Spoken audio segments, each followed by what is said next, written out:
Hello दोस्तों, आप सभी का स्वागत है एनिमे की इस दुनिया में। तो इस एपिसोड की स्टार्टिंग में हारुतो स्कूल के लिए रॉयल कैपिटल निकल रहा था। उसके मॉम डैड उसे अपना ख्याल रखने के लिए बोलते हैं। यहाँ पर हारुतो ने लीजा के हॉर्न्स और टेल को हाइड कर दिया था ताकि उसे कोई पहचान न सके। तो वहीं इस तरफ फ्ले पूरी तरीके से डिप्रेशन में चली गई थी क्योंकि हारुतो उसकी जगह लीजा को अपने साथ लेकर जा रहा है। इसके बाद अगली सीन में हम प्रिंसेस और प्रिंस लुइस को बात करते हुए देखते हैं, जिससे हमें पता चलता है कि प्रिंस के कहने पर प्रिंसेस ने अपने डैड से रिकमेंडेशन की बात की थी। दरअसल प्रिंस ये जानना चाहता है कि हारुतो इतना स्ट्रॉन्ग कैसे है और इसीलिए अगर वो दोनों एक स्कूल में होंगे तो प्रिंस उसका राज जान पाएगा। आगे प्रिंस कहता है कि मैंने सुना है कि तुम हारुतो के लिए डैड से रिकमेंडेशन लेटर पाने के लिए उनसे लड़ गई थी। जिस पर प्रिंसेस कहती है कि ऐसी बात नहीं है, मैं उससे प्यार व्यार नहीं करती हूँ और ऐसा कुछ भी नहीं है। हाँ, जिस पर प्रिंस उसे अजीब तरीके से देखकर कहता है कि मैं तो कोई प्यार व्यार की बात नहीं कर रहा था, पर सही में ऐसा है क्या? जिस पर प्रिंसेस शर्म के मारे अपना मुंह छुपा लेती हैं। खैर आगे फिर प्रिंस कहता है कि मैंने सुना है कि अभी स्कूल में कुछ लोगों ने तहलका मचा रखा है। जिस पर प्रिंसेस कहती है कि हाँ, ये चर्च ऑफ लूसीफर का काम है, जो कि चर्च का ही एक पार्ट है। वो लोग डीमन की पूजा करने वाले लोग हैं और सिर्फ स्कूल में ही नहीं बल्कि वो पूरे किंगडम पर धीरे धीरे हावी हो रहे हैं। और तो और कुछ नोबल्स भी उनके साथ शामिल हैं और इसी की वजह से उन्हें पैसों की कमी नहीं होती है। मुझे तो ये भी सुनने को मिला है कि हमारी मॉम ही उनकी फंडिंग का सोर्स है। जिस पर प्रिंस भी कहता है कि पता नहीं माँ को क्या हो चुका है, वो 5 साल पहले से बिल्कुल बदल चुकी है। पता नहीं उन पर वो कॉलर किसने लगाया। और अगर मुझे सबसे ज्यादा जिसका डर है, अगर वो हो गया तो मॉम तो अपनी पूरी ताकत लगाकर डैड को अपने पोजीशन से निकाल देगी। जिस पर प्रिंसेस कहती है कि मुझे ऐसा लगता है ना कि इससे हमें सिर्फ हारुतो ही बचा सकता है। उसकी रियल पावर्स का किसी को नहीं पता,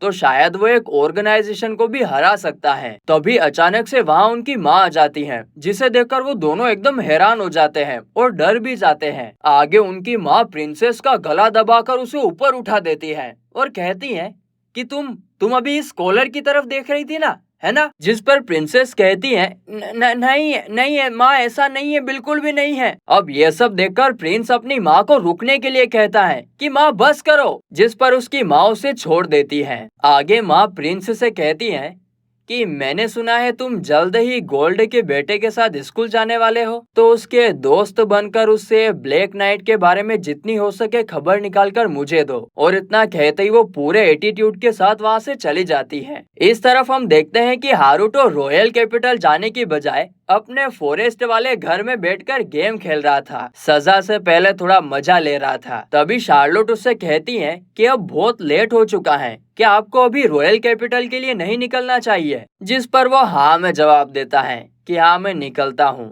तभी फ्ले उसके पैरों में गिरकर उसे अपने साथ ले जाने के लिए रिक्वेस्ट करती है। जिस पर हारुतो उसे जोर से कहता है कि बस करो, मैं तुम्हें नहीं ले जा रहा हूँ। और इतना कहकर वो वहाँ से चला जाता है। और तभी शार्लोट फ्ले से कहती है कि हमें अपने गोल पर फोकस करना चाहिए। इसके बाद हारुतो और लीजा गेट से कैपिटल के बाहर वाले फॉरेस्ट में आते हैं और वो आते ही देखते हैं कि एक सांड एक कार्ट पर अटैक करने के लिए उसके पीछे पीछे भाग रहा था। यह देखकर हारुतो उन्हें बचाने के लिए ब्लैक नाइट के सूट में आकर उन्हें बचाने के लिए चला जाता है। लेकिन तभी कार्ट एक पत्थर से टकराकर नीचे गिर जाती है और उसमें से एक बच्ची निकलकर पत्थर से टकराने वाली थी। लेकिन हारुतो अपने बैरियर मैजिक से उस बच्चे को चोट लगने से बचा लेता है। और तभी एक लड़की उस बच्चे को पकड़ लेती है और उसे उठाती है। और इसके बाद वो ही लड़की बाहर निकलकर उस सांड का सामना करने के लिए आगे बढ़ती है, जिसे देखकर हारुतो सोचता है कि ऐसा लगता है कि इन्हें मेरी जरूरत नहीं है, ये लड़की सब संभाल लेगी। लेकिन वो सांड तो उस लड़की को बड़े ही आराम से दूर फेंक देता है और उस पर दोबारा अटैक करने के लिए आगे बढ़ता है। पर तभी हारुतो हीरो वाली एंट्री के साथ उस मॉन्स्टर को एक किक मारकर वहीं पर ढेर कर देता है। वो लड़की हारुतो को उसे बचाने के लिए थैंक्स बोलती है। इसके बाद हारुतो उसकी सारी इंजरीज को हील कर देता है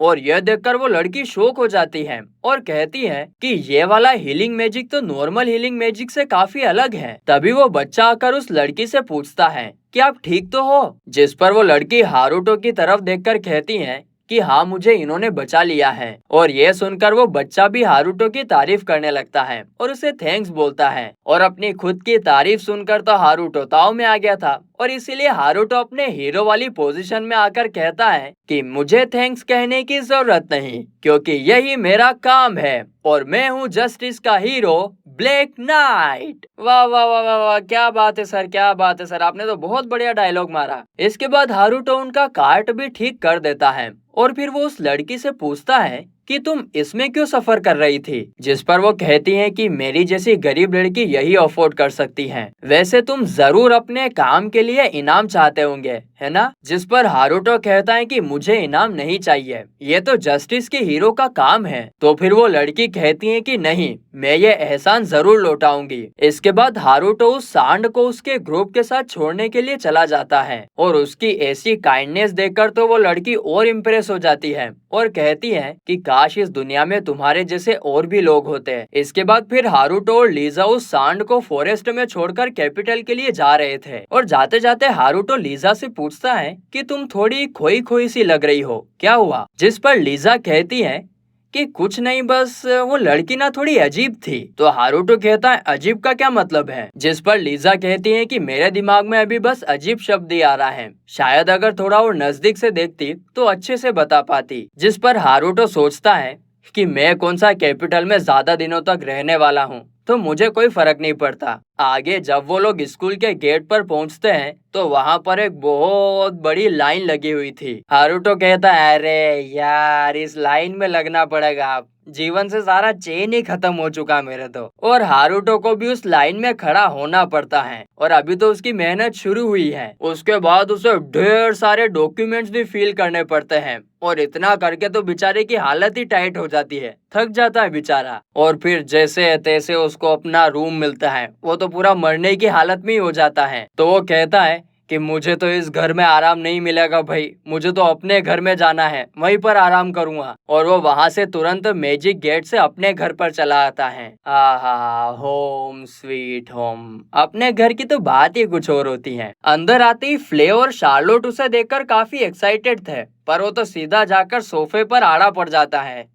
बस अब कुछ नहीं चाहिए जीवन में। और फिर वो फ्ले से कुछ खाना बनाने के लिए कहता है, लेकिन तभी शार्लोट कहती है कि चलो बाहर कैपिटल में रेस्टोरेंट में खाते हैं। जिस पर हारुतो का तो बिल्कुल मन नहीं था, वो तो आराम करना चाहता था। और फ्ले भी कहती है कि हाँ, बाहर जाने की कोई जरूरत नहीं है, मैं यहाँ पर खाना बना दूंगी। लेकिन शार्लोट उसके कान में कुछ बोलती है और यह सुनकर फ्ले भी बाहर जाने के लिए कहती है। और फिर सबके कहने पर हारुतो भी मना नहीं कर पाता है, ये ठीक है यार, चलो फिर। और फिर हारुतो फ्ले के भी ईयर्स और टेल्स को हाइड कर देता है और वो लोग कैपिटल में आ जाते हैं। वहाँ पर इतने सारे लोगों को देखकर शार्लोट काफी एक्साइटेड होती है। फिर वो लोग साथ में एक रेस्टोरेंट में खाना खाते हैं और फिर तभी अचानक से शार्लोट एक मैप निकालकर सबको अलग अलग डायरेक्शन में जाने का ऑर्डर देती है। तो हारुतो कहता है कि तो क्या फिर तुम यहाँ पर घूमने नहीं आई थी? जिस पर शार्लोट कहती है कि हाँ वो भी है, लेकिन उससे पहले कुछ जरूरी काम है, वो भी करना है। तो फिर हारुतो भी कहता है कि क्या बच्ची है यार ये,